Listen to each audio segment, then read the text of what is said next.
Mushoku Tensei Jobless Reincarnation, Volume 1. Prologue. I was a 34-year-old man with no job and nowhere to live. I was a nice guy, but I was on the heavy side, didn't have good looks going for me, and was in the midst of regretting my entire life. I'd only been homeless for about 3 hours. Before that, I'd been the classic stereotypical long-time shut-in who wasn't doing anything with his life. And then, all of a sudden, my parents died.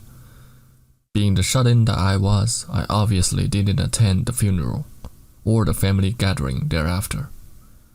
It was quite a scene when they kicked me out of the house afterward. My brash behavior around the house hadn't won anyone over. I was the sort of guy who banged on the walls and floors to get people's attention without leaving my room. On the day of the funeral, I was halfway through jerking off, my body arched in the air, when my brothers and sisters barged into my room in their mourning garb and delivered the letter formally disowning me. When I ignored it, my younger brother smashed my computer, which I value more than myself, with a wooden bat. Meanwhile, my older brother, the one with a black belt in karate, stormed over in a blind rage and beat the crap out of me. I just let it happen, sobbing uselessly all the while, hoping that would be the end of it. But my siblings forced me out of the house with nothing but the clothes on my back. I had no choice but to wander around town, nursing the throbbing pain in my side. It felt like I had a broken rib. The biting words they hurled at me as I left our house would ring in my ears for the rest of my life. The things they said cut me to my very core. I was completely, totally heartbroken. What the hell had I even done wrong? All I did was skip out on our parents' funeral so I could spank it to uncensored lolly porn. So, what in the world was I supposed to do now? I knew the answer. Look for a part or full-time job, find myself a place to live, and buy some food. The question was how. I had no idea how to even begin looking for a job. Well, okay, I knew the basics. The first place I should check out was an employment agency, except I seriously had been a complete shut-in for over 10 years, so I had no idea where any of those were. Also, I remembered hearing that those agencies only handled the introductions to job opportunities. You didn't have to take your resume to the place with a job on offer and sit for an interview. And here I was, wearing a sweatshirt caked in a mixture of sweat, grime, and my own blood. I was in no state for an interview. No one was going to hire some weirdo who showed up looking like I did. Oh, I make an impression for sure, but I never land a job. Moreover, I didn't know where they even sold resume paper. At a stationery shop, the convenience store. There were convenience stores within walking distance, but I didn't have any money. What if I could take care of all that?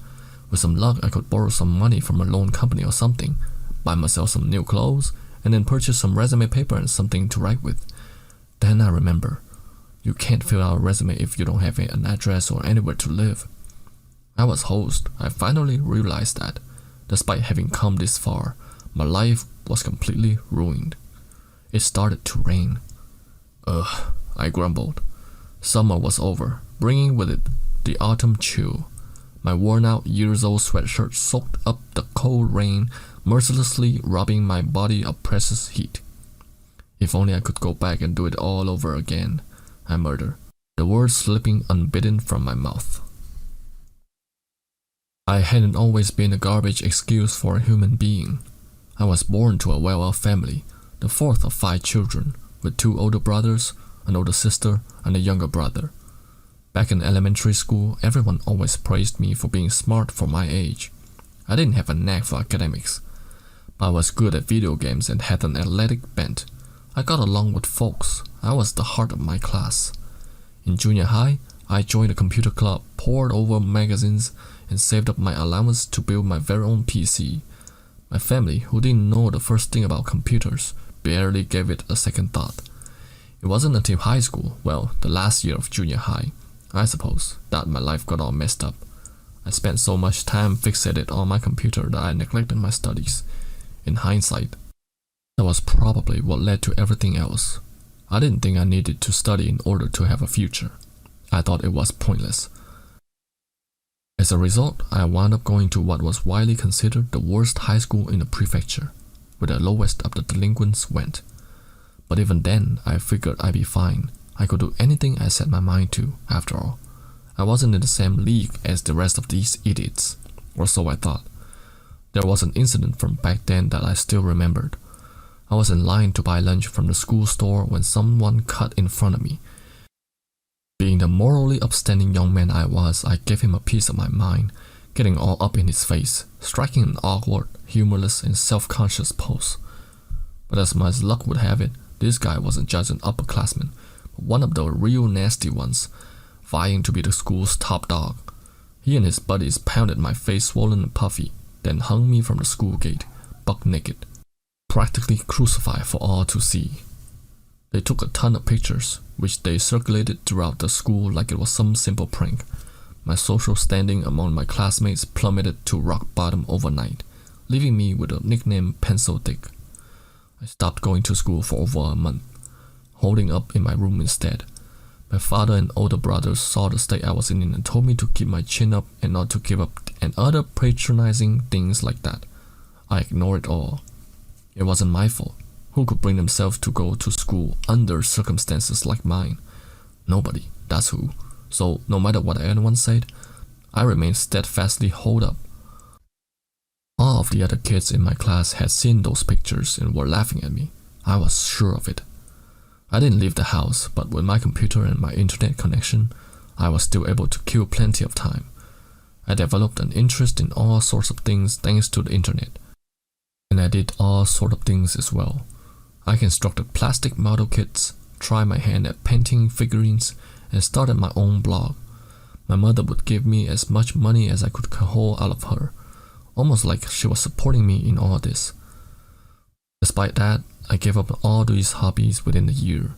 Anytime I saw someone who was better at something than me, I lose all motivation. To an outsider, it probably looked like I was just playing around and having fun. In reality, I was locked inside my shell with nothing else to do during my time alone. No, in retrospect, that was just another excuse. I probably would have been better off deciding I wanted to be a manga artist and posting a silly little webcomic online, or deciding I wanted to be a light novel author and serializing stories, or something like that. There were plenty of people in circumstances like mine who did that sort of thing. Those were the people I made fun of.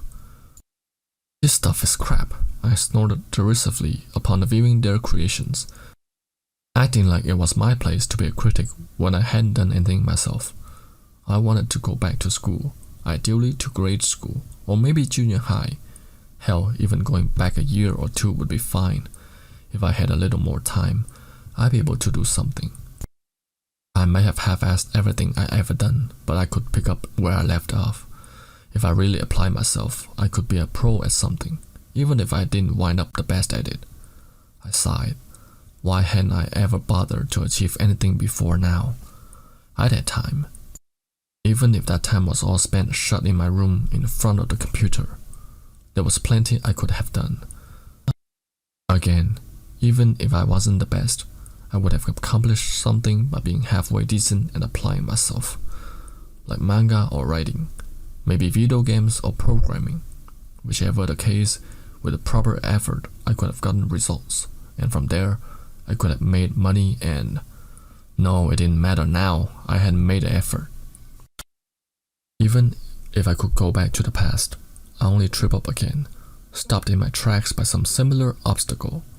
I hadn't made it through things that normal people manage to breeze through without thinking, and that's why I was where I was now. Suddenly, amidst the downpour, I heard people arguing. Was someone having a fight? That wasn't good. I didn't want to get involved with that sort of thing, even as I was thinking that. However, my feet kept carrying me in that direction. Look, you're the one who... No, you're the one who... What I saw when I rounded the corner were 3 high schoolers in the midst of what was clearly a lover's quarrel. There were 2 boys and a girl, dressed in the now vanishingly red Sumer-Eri jackets and a sailor suit, respectively. The scene was almost like a battlefield, with one of the boys, an especially tall fellow, and a verbal spat with a girl. The other boy had interposed himself between the two in an attempt to placate them, but his pleas were completely ignored. Yeah, I've been in situations like that myself. This sight brought back older memories. Back in junior high, I had one childhood friend who was real cute, and when I say cute, I mean like 4th or 5th cutest in the class. She wore her hair very short, since she was on the track team. Of every 10 people she passed by on the street, at least 2 or 3 would turn to look back at her. Also, there was this one anime I was super into at that time, so I thought the track team and short hair thing was cute. Even her less attractive attributes were fine by me. She lived nearby, so we were in the same class for a lot of grade school and junior high. All the way up to junior high, we often walked home together. We had plenty of chances to talk, but wound up arguing a lot. I did some regrettable things. To this day, I can get off 3 times in a row to the prompts junior high, childhood friend, and track team. Come to think of it, I heard rumors she got married about 7 years ago, and by rumors I mean overhearing my siblings talking in the living room. We certainly didn't have a bad relationship. We known each other since we were little, so we were able to talk to each other pretty openly. I don't think she ever had a thing for me, but if I had studied harder and gone into the same high school she did, or if I joined the track team and got an admission that way, it might have sent the right signals. Then if I told her how I felt, maybe we might have wound up dating. Anyway, we get into fights on the way home, just like these 3 kids here, or if things weren't well, we hook up and do naughty things in some abandoned classroom after school. Shit, this sounds like the plot of some adult game I must have played. And then I noticed something. There was a truck speeding right toward a group of 3 students. The driver was slumped over, asleep at the wheel. The kids hadn't noticed yet. Hey, look out! I shouted, or tried to, anyway. I had barely spoken aloud in over a decade, and my already weak vocal cords had further tightened due to the pain in my ribs and the chill of the rain. All I could muster was a pathetic, wavering squeak that was lost in the din of the downpour. I knew I had to help them. At the same time, I didn't know how. I knew that if I didn't save them, 5 minutes later I wound up regretting it. Like, I was pretty sure seeing 3 teenagers splattered into paste by a truck moving at terrific speeds was something I regret. Better to save them, I had to do something. In all likelihood, I end up dead on the side of the road, but I figured that, if nothing else, having a bit of solace wouldn't be so bad. I didn't want to spend my final moments mired in regrets. I staggered as I started to run.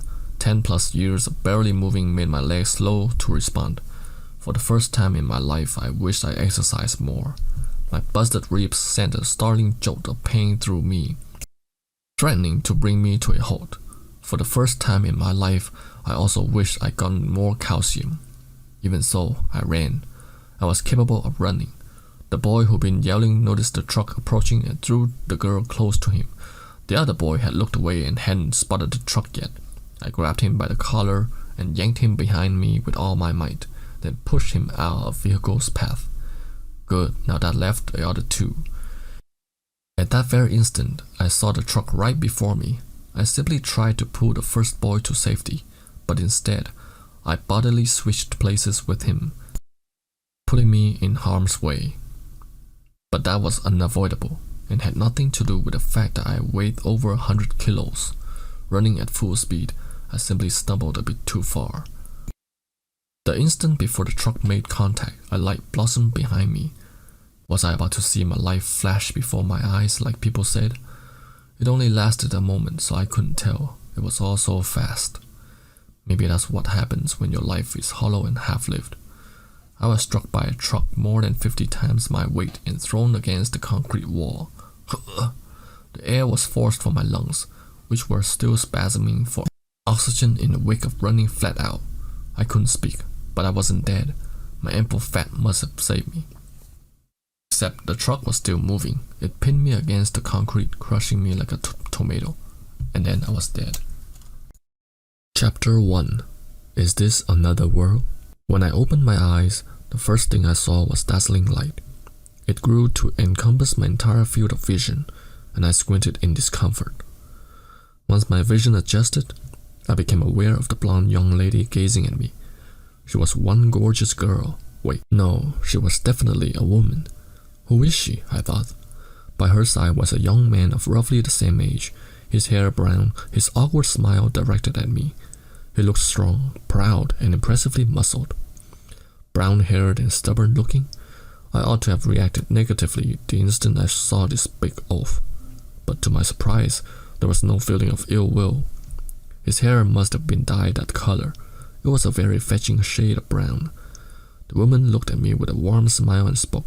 Her words were oddly indistinct and difficult to make out, however. Was she even speaking Japanese? The man said something in reply, his face losing some of its tension. I likewise had no idea what he said.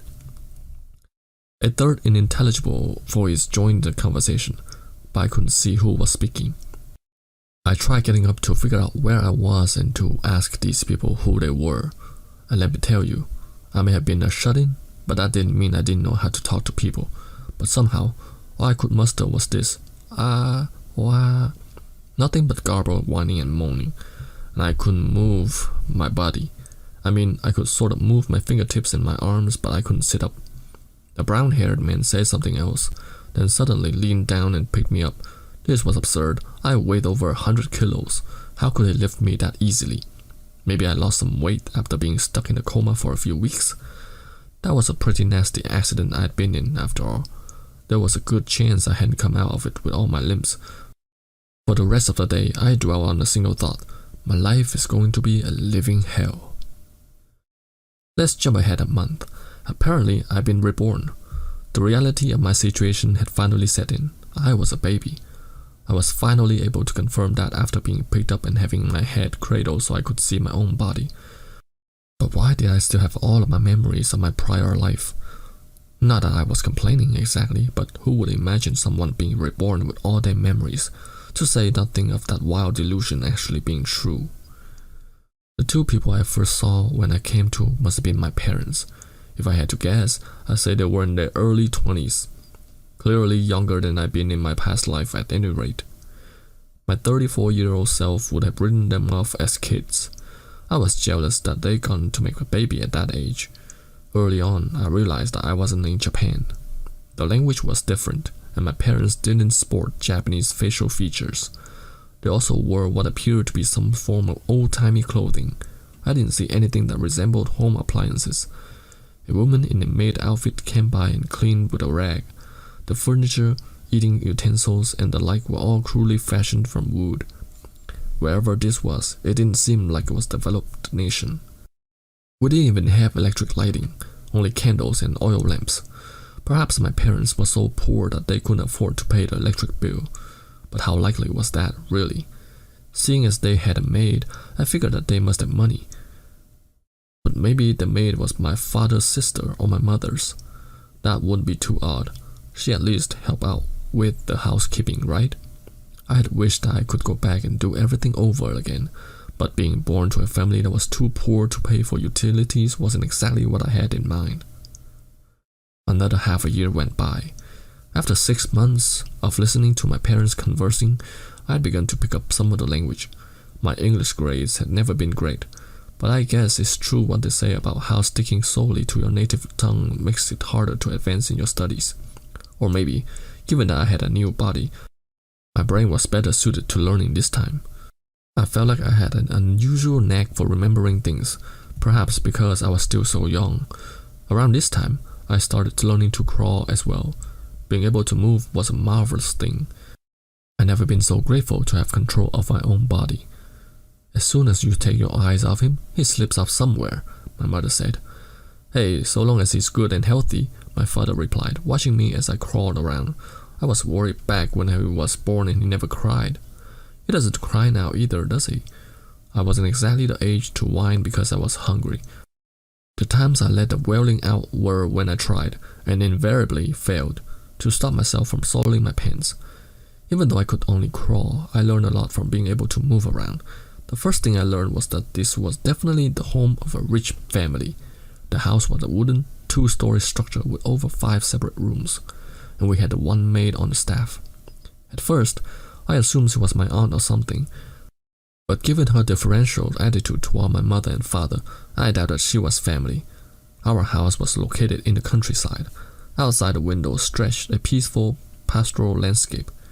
There were few other houses, just 2 or 3 nestled amidst the wheat fields on any given side. We really were out in the sticks. I couldn't see any telephone poles or streetlights. There might not even be a power station nearby. I heard that in some countries they ran power cables underground. But if that were the case here, it was strange that our house didn't have electricity. This place was way too pastoral. It grated on me. Since I was used to the comforts of modern civilization, here I was, having been reborn, practically dying to get my hands on a computer. But all of that changed early one afternoon. As the things I could do were pretty limited, I decided I'd look at the scenery. I clambered onto a chair as I usually did in order to get a peek out through the window, and then my eyes went wide. My father was in our yard, swinging a sword around. What in the world was he doing? He was old enough to know better than that. Was this the kind of person my dad was? Some sort of fantasy dweeb? Uh-oh. In my daze of astonishment, I started slipping from the chair. My underdeveloped hands grabbed the chair, but couldn't support my weight, not with how top-heavy my head made me, and I fell. I hit the floor with a thud and immediately heard a cry of alarm. I saw my mother drop the load of laundry she was carrying, her face going pale as she brought her hand to her mouth. "Rudy, are you alright?" She rushed to my side and picked me up. As she met my gaze, her expression slackened with relief, and she stroked my head. "Oh, you're fine, see? Easy there, lady," I thought. Careful with my head, I just whacked that thing. Given how panicked she looked, I must have had a pretty nasty fall. I mean, I did land right on my head. Maybe I was going to be permanently stupid. Not that that would be a change from the usual. My head was throbbing. I tried to reach for the chair but couldn't muster the energy. My mother didn't seem so nervous now though, so I probably wasn't bleeding or anything, just a bump or something, in all likelihood. She peered carefully at my head. The look on her face suggested that, injury or no, she was taking this pretty seriously. Finally, she rested her hand atop my head. "Just to be on the safe side," she began. "Let this divine power be a satisfying nourishment, giving one who has lost their strength the strength to rise again. Healing." What the heck? Was that this country's version of kissing the boo-boo to make it all better? Or was she another fantasy nerd like my sword-swinging father? Was this a case of a fighter marrying the cleric? But as I thought that, my mother's hand shone with a dim light, and the pain in my head was instantly gone. "But there we go," she said. "All better. You know, Mommy used to be a pretty famous adventurer." Her voice rang with pride. My mind reeled in confusion. Various terms whirling through my mind. Sword, fighter, adventurer, healing, incantation, cleric. Seriously, what just happened? My father, having heard my mother's earlier scream, poked his head through the window. "What's the matter?" he asked. He was sweating, probably from swinging that sword of his around. "Honey, you have to be more attentive," my mother chided. "Rudy managed to climb up onto the chair. He could have been seriously hurt." My father seemed much more composed. "Hey, boys will be boys. Kids got a lot of energy." This sort of back and forth was pretty common with my parents, but this time my mother wasn't simply backing down, probably because of how I hit my head. "Honey, he isn't even a year old yet. Would it kill you to show some more concern?" It's like I said, falling and stumbling and getting bumps and bruises is how kids grow up to be tough. Besides, if he does get hurt, you can just heal him. I'm just worried that he might get hurt so badly that I can't heal him. "He'll be fine," my father assured her. My mother clutched me more tightly, her face going red. "You were worried early on about how he wouldn't cry. If he's this much of a little scamp, then he'll be fine," my father continued, and then he leaned in to give my mother a kiss. "Alright, you two, get a room, will you?" After that, my parents took me into the other room to put me to bed, then headed upstairs to make me a baby brother or sister. I could tell because I could hear the creaking and moaning coming from the second floor. I guess there was life outside the internet, and also magic. In the wake of all that, I paid extra close attention to the conversations my parents had with one another and the help. In so doing, I noticed them using a lot of words I wasn't familiar with. Most of these were the names of countries and regions and territories, all clearly proper nouns that I had never heard before. I didn't want to jump to conclusions, but by this point, that could only mean one thing. I wasn't on Earth anymore. I was in a different world, a world of swords and sorcery.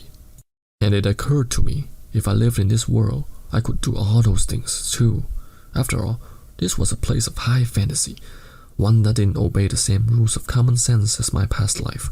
I could live as a typical person, doing the typical things for this world. Where I stumbled, I would get back up, dust myself off, and forge onward. My former self had died full of regret, died feeling frustrated at his powerlessness and how he never accomplished anything. But now I knew all of my missteps.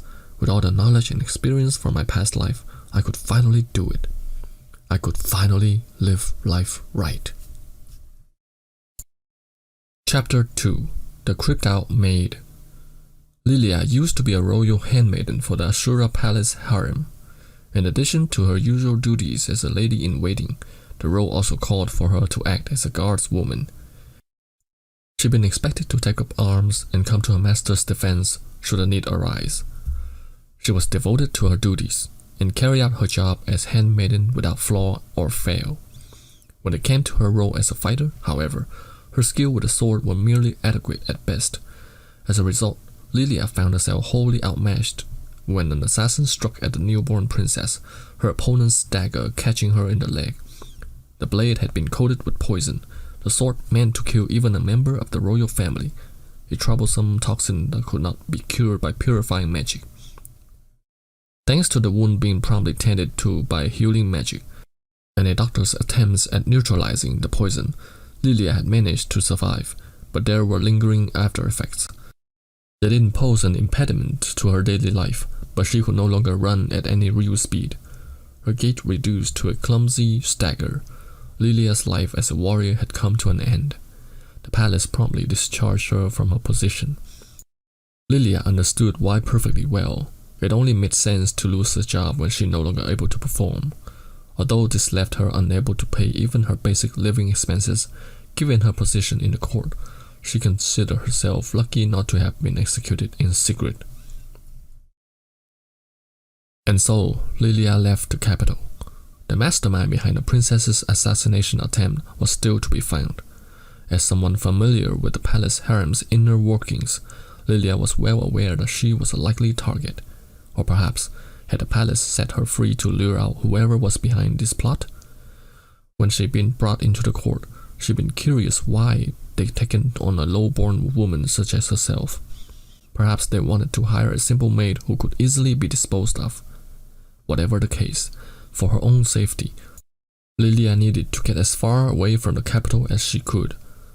Regardless of whether the palace really was using her as bait, she no longer had any standing orders, no longer had anything holding her back.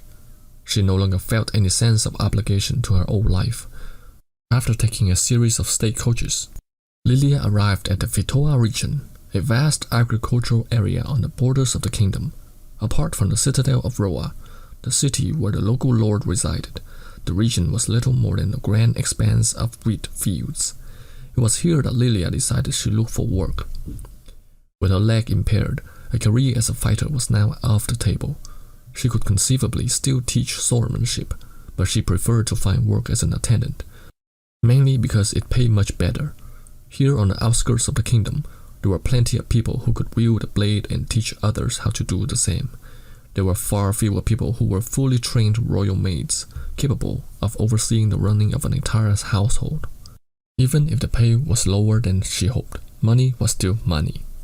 Being hired as a handmaiden by the Lord of Fitoa, or even the high-ranking nobles who served him, was a dicey prospect. The people in those circles had a pipeline right back to the capital. If they found out she was a former handmaiden who attended the royal harem, she stood a good chance of being caught up in someone else's political machinations. Lilia wanted no part of that. She already had one brush with death, and that was enough for her. No offense to the princess, but Lilia was going to do what she wanted, someplace far away from the war of succession. The issue was that less wealthy families couldn't afford to retain her services. Finding a place that was both safe and still paid decently proved rather difficult. After a month of wandering about Fitoa, Lilia finally came across a job posting that caught her eye. Lilia finally came across a job posting that caught her eye. A low-ranking knight in Buena village was looking for a housekeeper. The posting specified that they were looking for someone with experience in raising children, who could also act as midwife. Buena village was a small hamlet on the far edge of the Fitoa region. It was out in the middle of nowhere, even by middle of nowhere standards. The location was inconvenient, but otherwise it was everything Lilia had been looking for. Her employer being a knight, even a low-ranking one, was another unexpected boon. It was the employer's name, though, that really got her attention. It was one that Lilia recognized, Paul Greyrat. Paul was another student of Lilia's former master. One day, back when she had been studying swordplay, the lazy, no-good son of a noble family had turned up at a training hall. Evidently, he'd been disowned by his father in the wake of a fight and would now be studying the sword while sleeping at the hall. Paul had also studied swordplay at home, so despite having practiced a different style, it wasn't long before his abilities surpassed Lilia's. She was less than amused by that, but chalked it up to her own lack. Paul, on the other hand, positively radiated talent. One day, however, he abruptly left the training hall after causing some kind of big stir for reasons unknown to Lilia. He left with one final declaration: "I'm going to become an avenger." The man was like a hurricane. It had been 7 years since Lilia had last seen Paul, and not only had he become a knight since then, but now he was also married. Lilia could scarcely believe it. She didn't know what ups and downs he had been through. But if he was still the man she remembered, then he wasn't a bad fellow at all. If he knew she was in trouble, he'd probably help her out. And if he didn't, well, she'd just have to dredge up some stuff from the past. She had several stories up her sleeve to use as bargaining chips if she needed to. Having done that bit of a mercenary calculus in her mind, Lilia headed for Buena village. Paul welcomed Lilia with open arms. His wife, Zenith, was due soon, and the couple was quite frazzled. Lilia had the essential technical know-how from seeing to the birth and rearing of the princess. Plus, she was a familiar face that one of them could vouch for. The family was happy to have her aboard. Also, the pay was better than Lilia had been hoping for. To her, it was like a dream come true. And then the child was born. The birth itself was problem-free, with everything proceeding as it should according to Lilia's training. Even at the junctures where one could typically expect complications, everything went smoothly. But once he was born, the child did not cry. Lilia broke into a cold sweat. The infant's face was expressionless, his nose and mouth having expelled amniotic fluid, and he made no sound. For a moment, he looked like he might have been stillborn, but when Lilia reached out, she could feel the baby's warm pulse and the movements of his breathing. Still, he did not cry. Lilia remembered something she heard from one of the handmaidens who taught her. Children who didn't cry at birth tended to have a host of abnormalities. At that very instant, however, her thoughts were interrupted. "Ah, wow." The baby turned his face toward Lilia, his expression slack, burbling random sounds. Relief washed over Lilia. She didn't quite know why, but it seemed like things were going to be okay. The child was given the name Rudeus, and what an unsettling child he was. He never cried and never made a fuss. It might just have been that he was physically frail, but that notion was soon proven false. Once Rudeus learned to crawl, he began to make his way anywhere and everywhere around the house. The kitchen, the back door, the supply shed, the cleaning closet, the fireplace, and so on. Sometimes, somehow, he even made his way to the second floor. As soon as anyone took their eyes off him, he was gone. Regardless, he would inevitably be found within the house. For some reason, Rudeus never ventured outside. He looked out the windows, but perhaps he was still too scared to leave the house. Lilia wasn't sure when she developed an instinctual fear of the child. Was it around then, with him slipping away whenever unobserved, always needing to be tracked down? Rudeus was always smiling, whether he was in the kitchen staring at vegetables, or at the flickering of a candle in his holder, or at unwashed undergarments. He was always burbling under his breath, chuckling as an unsettling grin rose to his face. It was the kind of grin that viscerally repulsed Lilia. It reminded her of the smile she'd gotten from a particular cabinet minister as she made her way between the harem and a royal palace in the past. He was a bald man, his smooth head gleaming in the sunlight and his corpulent belly wobbling as he walked. Rudeus' smile resembled the grin on the minister's face when he eyed Lilia's chest. A smile like that coming from a mere baby. What happened when Lilia picked Rudeus up was particularly worrisome. His nostrils flared, the corners of his mouth drew up, and he started panting and buried his face against her bosom. His throat would twitch as he made weird, gleeful little giggles. It was enough to send a chill down Lilia's spine, almost to the point where she wanted to reflexively hurl the boy to the floor. The child showed absolutely no affection. That smile of his was quite simply creepy. The same smile as that cabinet minister, who was rumored to have purchased a number of young women as slaves, and this was an infant, smiling like that. Nothing could be more unsettling. Lilia felt she was bodily at risk from a baby. She could only wonder why this child was so strange. Was he possessed by something malevolent? Had some curse been laid upon him? When she considered those possibilities, Lilia knew she couldn't stand idly by. She rushed to the store, spending a small sum on what she needed. Then, when the Greyrats were asleep, and without asking Paul for his permission, she performed a traditional charm of banishment from her homeland. When Lilia picked Rudeus up the next day, she was certain it hadn't worked. The baby still had the same unsettling aura. Just the look on his face was enough to give her the creeps. Zenith herself had often said things like, "When that boy's feeding, he really goes at it, doesn't he?" She was completely unperturbed by the whole thing.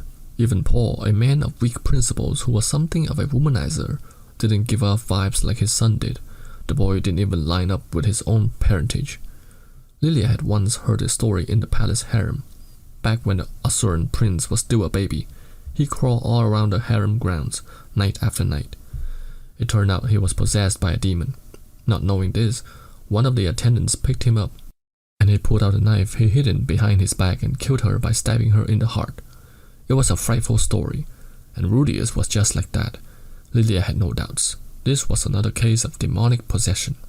Oh, the boy was calm and placid now, but once the demon within him awoke, he'd make his way through the house while the family was asleep and kill them all one by one. Lilia had been far, far too hasty. She never should have taken this job. At some point she knew she was going to be attacked. She was, after all, the type to take superstitions quite seriously. And so, Lilia lived in fear for the first year or so. At some point, however, Rudeus' ever unpredictable behavior changed. Instead of disappearing and reappearing at random, he stayed holed up in Paul's study in one corner of the second floor. Well, perhaps study was a generous word for a simple room that housed a few books. Rudeus would shut himself in there and not come out. One day, Lilia took a quick peek, and there he was, staring fixedly at the book and muttering to himself. What he was saying didn't sound like words, not words from the common language on the central continent at least. Besides, he was too young to be talking already, and certainly nobody had taught him to read, which meant the boy was just looking at the books, not reading them, while making random sounds. For it to be anything else would just be weird. Even so, Rudeus sounded like he was speaking with an actual meaningful cadence for some reason, and it looked like he understood the content of the book he was looking at. That's so strange, Lilia thought as she watched secretively through the crack in the door, and yet she strangely felt none of her usual revulsion toward him. Ever since the boy had taken to hiding away in the study, his hard-to-define, unsettling oddness had abated a fair bit. Oh, he still occasionally laughed or smiled creepily, sure, but Lilia didn't get chills whenever she held him anymore. He had stopped burying his face in her chest and panting. Why had she been so unsettled by him anyway? In recent days, she gotten a sense of earnestness and diligence from him that she was loath to interfere with. Lilia spoke with Zenith about it, and she apparently gotten the same impression. From that point on, Lilia figured it was best to leave the boy be. It was an odd feeling. Leaving an infant alone wasn't something responsible adults did, but now intelligence glimmered in Rudeus' eyes, in contrast to mere months ago when there had only been a crude dullness, and there was the gleam of a resolute will to go with that intellectual brightness. What should they do? Nothing in Lilia's meager experience had given her the tools to make the right decision here. There's no one right way to raise a child, she'd been told. Had that been from one of the older royal handmaidens? Or perhaps her mother? At least there was nothing too unsettling about the boy now, nothing to fear. In the end, Lilia decided to leave well enough alone. Any interference might cause the boy to revert to the way he'd been before. Chapter 3. A Textbook of Magic. It had been roughly 2 years since I'd been reincarnated. My legs had finally developed enough that I could walk. Also, I was finally able to speak this world's language. Having decided to give my life an honest shot this time, I first needed to make a plan. What had I lacked in my previous life? Study, exercise, and technique, that's what. As a baby, however, there wasn't much I could do. Nothing much beyond burying my face in someone's chest when I was picked up, anyway. Whenever I did that to the maid, she made no attempt to mask the displeasure on her face. Clearly, she wasn't a fan of children. Figuring that exercise was something that could wait, I began learning to read books around the house. The study of language is a crucial thing. Almost 100% of Japanese people are literate in their own language. But many of them neglect their study of English or hesitate to interact with people when abroad. So much so that the ability to speak a foreign language is a valued skill. With that in mind, I decided to make this world's writing system my first subject. There were only 5 books in our house. I didn't know if that was because books were expensive in this world, or because Paul and Zenith weren't big readers. Probably some combination of both. As someone who used to own a collection of several thousand books, even if they were all light novels, the situation was tough to come to grips with. Still, even 5 books were enough material to learn how to read. The language of this world was close to Japanese, so I was able to pick it up quickly enough. The written characters were completely different, but the grammar was close to what I was familiar with, which thankfully meant I mostly needed to learn vocabulary, a good chunk of which I already been exposed to. My father would read to me, which allowed me to readily pick up words. My new self being better at learning things probably had something to do with it too. Once I could read, I found the contents of our books pretty interesting.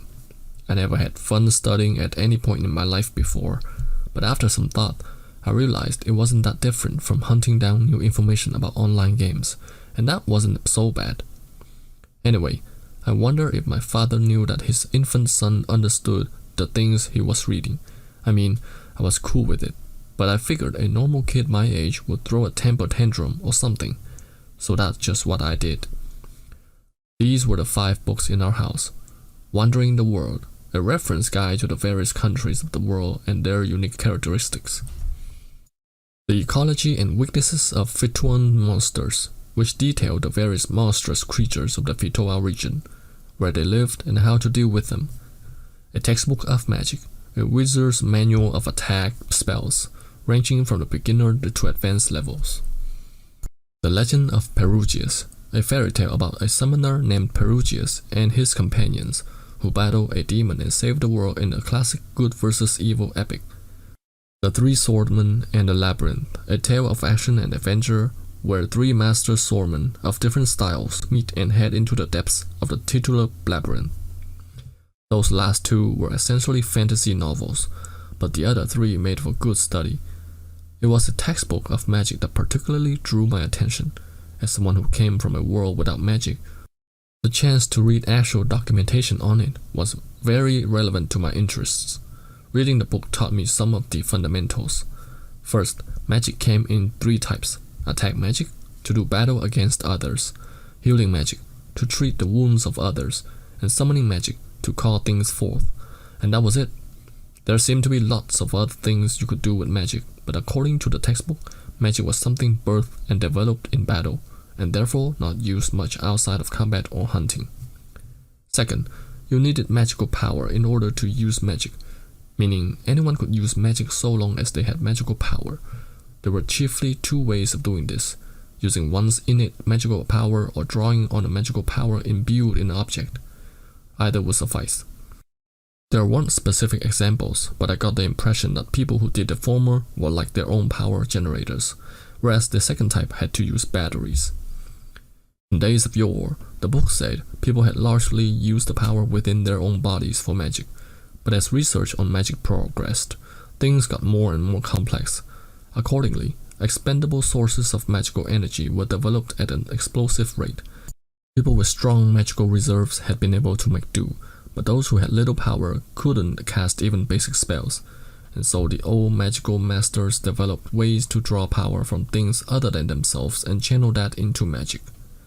Third, there were two ways of performing magic: incantation and magic circles. This didn't need too much explanation. It simply referred to reciting words or inscribing mystic patterns to cast a spell, respectively. In the old days, magic circles were the chief source of magical power, but in modern times, incantations were far more commonplace. In older times, even the shortest magical incantations took 1 or 2 minutes, not exactly something you could use in the heat of battle. Once you inscribed a magic circle, you could use it over and over again. Incantations started becoming the norm when one magician succeeded at greatly shortening them. The simplest such incantations were reduced to around 5 seconds. Consequently, became the only way people utilize attack magic. For the more complex rituals involved in summoning magic, where greater efficiency wasn't attainable, magic circles remained the primary means. 4. The amount of magical power someone had was pretty much determined at birth. In your typical RPG, you gain more MP as you level up. But things didn't work that way in this world. Almost everyone was stuck where they were. Almost everyone, which implied that some people changed over time. I wondered which group I fall into. The book also said that one's level of magical power was inherited.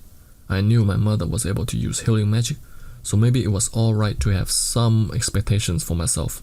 Still, I was uneasy. Even if my parents excelled at this sort of thing, I wasn't sure my own genes would be up to the task. For the time being, I decided to try my hand at the simplest magic I could. The textbook included both incantations and magic circle spells. Since the former was now mainstream, and I had nothing to draw a magic circle with, I opted to start by studying the incantations. As I understood it, as the scope of a spell got larger, the invocations involved got longer, until you eventually needed to use magic circle in concert. But if I was starting out with simpler things, I ought to be fine. The most proficient of wizards, the book said, could cast spells without incanting anything at all, or drastically shorten the incanting time at the very least. I wasn't sure why training allowed people to circumvent the incantation though. After all, the amount of someone's magical power didn't change. There was no leveling up and no corresponding increase to maximum MP. Maybe with training, the amount of MP spent on the spell decreased? But spending less MP wouldn't make the process less involved, would it? Well, anyway, whatever the case, I just needed to give it a shot. With a textbook of magic in my left hand, I held out my right and began to recite the words. Let the vast and blessed waters converge where thou wilt, and issue forth a single pure stream thereof. Waterball. I felt a sensation like blood pooling in my right hand, and then, as if that blood had extruded through my palm, a sphere of water about the size of my fist manifested itself. Gah! I yelped at the strange feeling, and a moment later the ball of water fell and splattered onto the floor. It looked like concentration was required in order to maintain the spell. Concentrate. Concentrate. I could feel the blood welling in my hand once more. That's it. There we go. Yeah, this feels right. Once again, I held out my right hand, forming an image in my head as I recalled how things had gone the last time. I wasn't sure how much magical power I had, but I figured that I couldn't just keep using it over and over. My plan was to practice one thing at a time until I could pull it off.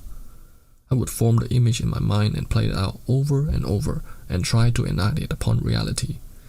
If I tripped up, I would call that image back to mind until I had it perfectly emblazoned within my head. This was the same way I practiced combos in fighting games back in my previous life. Thanks to that, I almost never screwed up a combo during the real match. Hopefully, that meant my training methodology would be sounded here too. I drew a deep breath. My blood coursed through my body, from my toes to the top of my head, collecting in my right hand, filling it with power. Then I felt that power pop into being before my palm. Now, bit by bit, so very, very carefully, my thoughts fell in line with the beating of my heart. Water ball of water, wetness, wet, panties. Whoops, that kinda just slipped in there. Getting back to it then, I buckled down and set my mind to it. Water. Ha! I cried out in pure reflex as my hand shot out before me, fingers spread. In that instant, the ball of water came into being. Whoa, what? Splish! In my moment of shock, the ball of water plopped to the floor. Wait, I hadn't shouted an invocation, had I? But then, why? All I done was put myself into the same mental space as the last time I tried the spell. Did incantation not matter much when reproducing the flow of magical power? Was using magic without chanting really that easy? That had to be a high-level skill, right? If it's that easy, what's the point of the incantation at all? I mused aloud. Here I was, a complete beginner, and I successfully pulled off a spell without any words at all. I simply focused the magical energy of my body in the front of my mind and then willed it to take shape. That's all it was, which implied that the incantation wasn't really necessary after all. Anyone could do what I just done. Perhaps the incantation was an activation trigger for the spell, where uttering the words would create the effect without having to focus on the energy coursing through your body. That had to be what it was. Sort of like the difference between a manual and automatic transmissions in a car, where you could still take manual control if you really wanted to. Using an incantation allows magical effects to trigger automatically. This had some huge advantages. First, it made for easy teaching. Rather than needing a convoluted explanation about feeling the blood coursing through your veins, converging and all that, casting a spell by chanting words was both easier to explain and easier to understand. And then, as other studies progressed, the idea of the incantation being an indispensable part of the process would naturally take root. The second advantage was that incantations were easy to use. Attack magic, by its very nature, was something that needed to be done in the heat of battle. It was a lot faster to rattle off a chant than it was to close your eyes and stand there humming as you try to concentrate. Also, in the heat of the moment, it was far easier to blurt something out than it was to go through a series of minute gestures. But maybe some people do find the first option easier. I flipped through the book, but there was nothing about casting spells without incantation. That was odd. What I just done hadn't been all that difficult. Maybe I had some kind of special talent, but I doubted it was something that others weren't able to tap into at all. I reasoned. A magician typically used incantations from when they were a beginner to when they became a master. After casting thousands or even tens of thousands of spells, the body grew accustomed to the incanting. Even if they did try to cast a spell wordlessly, they wouldn't know how. Therefore, it wasn't something that was ordinarily done, and hence the book said nothing of it. Yeah, that does make sense. After all, I was hardly ordinary myself. That was cool, right? Sort of like having a sneaky trick up my sleeves.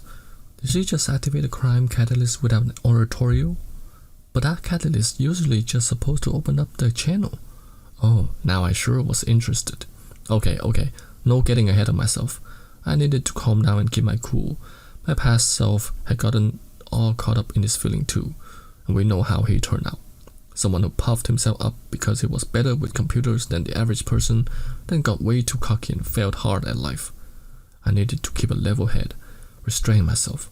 The important thing here was not to think of myself as being better than the other people. I was just a beginner, a noob. I was like a novice bowler who just happened to land a strike on my first toss through dumb luck. Beginner's luck, that's all it was. I needed to buckle down and focus on studying instead of mistaking this for some sort of innate knack. Alright, I had it. I first attempt a spell by chanting the incantation, then practice single-mindedly by mimicking how it felt without using the incantation. Okay, let's try this again, I said, holding my right hand out in front of me. My arm felt vaguely heavy, and my shoulder like I had something big weighing it down. It was exhaustion. Had I been concentrating too hard? No, that couldn't be right. I was a self-styled low-end MMO master who could go without sleep for 6 days when grinding. No way had this paltry mental exertion drained me that much. Am I out of MP then?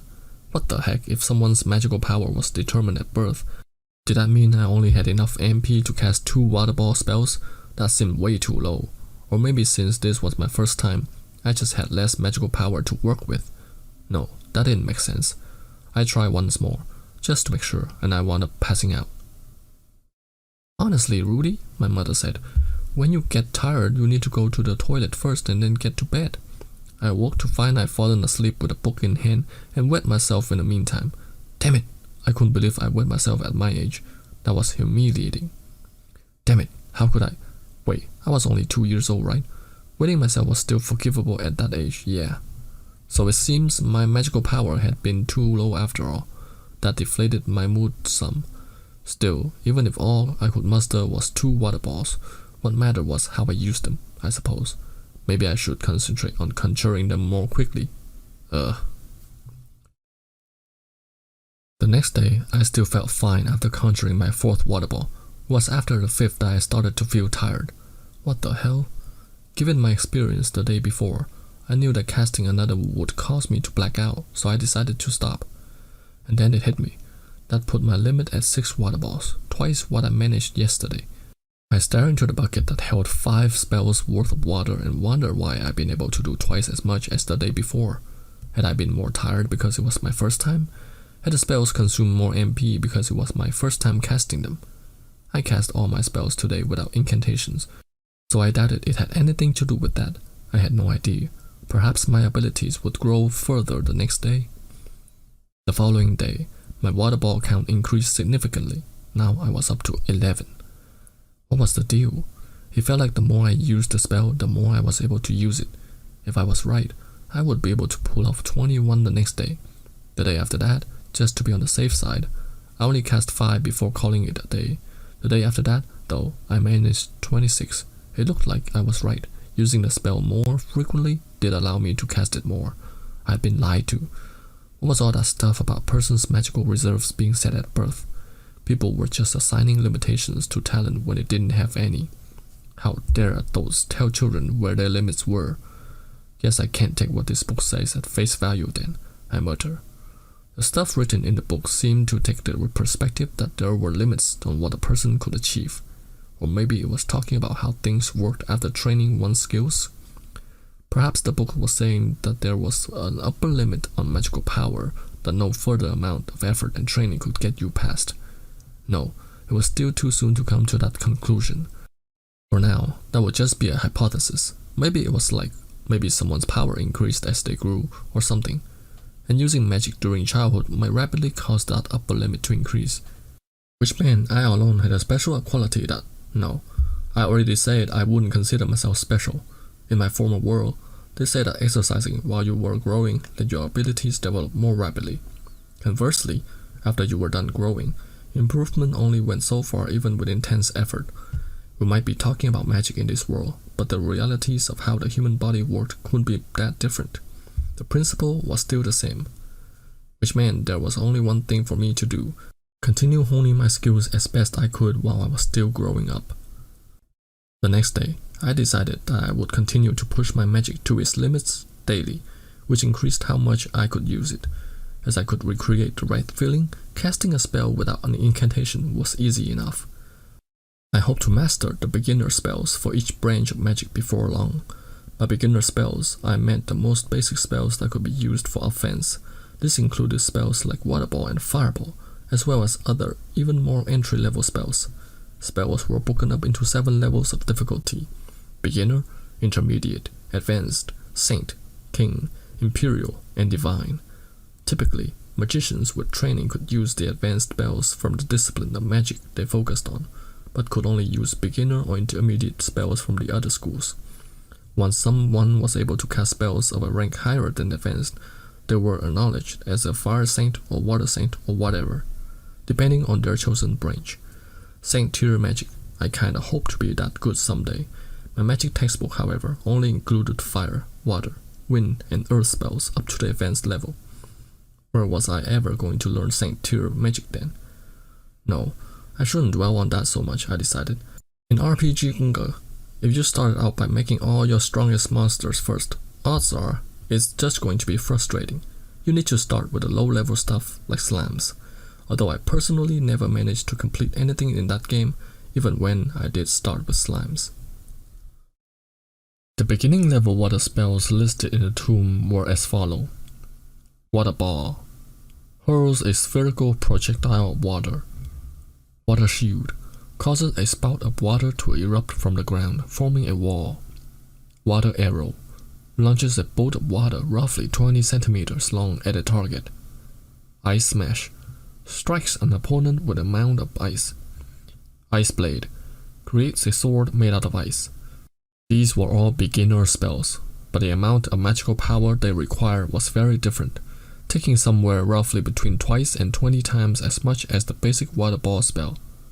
For my fundamentals, I stuck to water magic. If I tried fire magic, I might accidentally burn the house down. Speaking of fire magic, the amount of magical energy you put into a spell affected the temperature of the results, so it stood to reason that advanced ice spells work the same way. But despite the fact that the book claimed both water ball and water arrow were supposed to fly through the air, I wasn't able to get them to do that for some reason. I wasn't sure why. Was I getting some part of the spell wrong? I couldn't really tell. The textbook of magic did say something about the size and speed of spells. Maybe after conjuring my projectile, I needed to imbue it with additional magical energy in order to control its movements. I decided to give it a try. Huh? I murmured as my sphere of water grew larger. Whoa! And then splash. Oh! I dropped it on the floor again. After that, I experimented with making the water ball bigger and smaller. I tried creating 2 water balls at once, then attempted to change their sizes separately. I discovered a few things, but still didn't manage to make any of my spells fly. Fire and wind spells remained floating in the air, since they weren't subject to gravity, but they fizzled out and disappeared after a while. I tried using the wind to move the hovering orbs of flame, but I got the impression something wasn't right with that. 2 months later, thanks to a mistake in my studies, I managed to get a water ball to fly. As a result, it finally became clear why incantations were a key part of the process. All incantations followed a similar process: spell's genesis, size determination, speed determination, and then activation. The caster was the one who regulated those 2 intermediary steps before completing the spell. First, the caster called forth the shape of the spell they wished to use. Next, there was a window of time where they could add additional magical power to impact its size. Third, after the size had been determined, there was another window for the caster to adjust the spell's velocity. Finally, the caster released the finished spell from their hand. That was how it worked, or at least how I understood it. The trick was to add magical power in 2 discrete stages after the initial casting. There was an order to it. Unless you did something to adjust the spell's size, you couldn't move on to adjusting its speed. It makes sense that if you try to change the spell's speed first, you only make it bigger and nothing more. In that vein, when using a spell without incanting, the caster had to hold that entire process in their head. That sounded like an inconvenience, but it did shorten the time it took to infuse the spell with power to affect its shape and speed. This allowed for a spell to be cast a few seconds quicker. I was able to tweak the process of creating the initial spell. For instance, this wasn't listed in the book, but it was possible to freeze a water ball and turn it into an ice ball, that sort of thing. If I kept up my studies, maybe I'd be able to pull up the Kaiser Phoenix, or something like that. Lots of things could work. It all just depended on what ideas came to mind. This was starting to get fun. Still, fundamentals were important. I needed to build up my magical potential before I started experimenting. I had 2 items on my training regimen now: increasing my magical reserves and making silent spellcasting second nature. Setting goals that were too grand up front would only lead to disappointment. The trick was to start small. Okay then, it was time to buckle down and do it. Every day from that point on, I practiced my beginner tier spells until I was on the verge of passing out from exhaustion.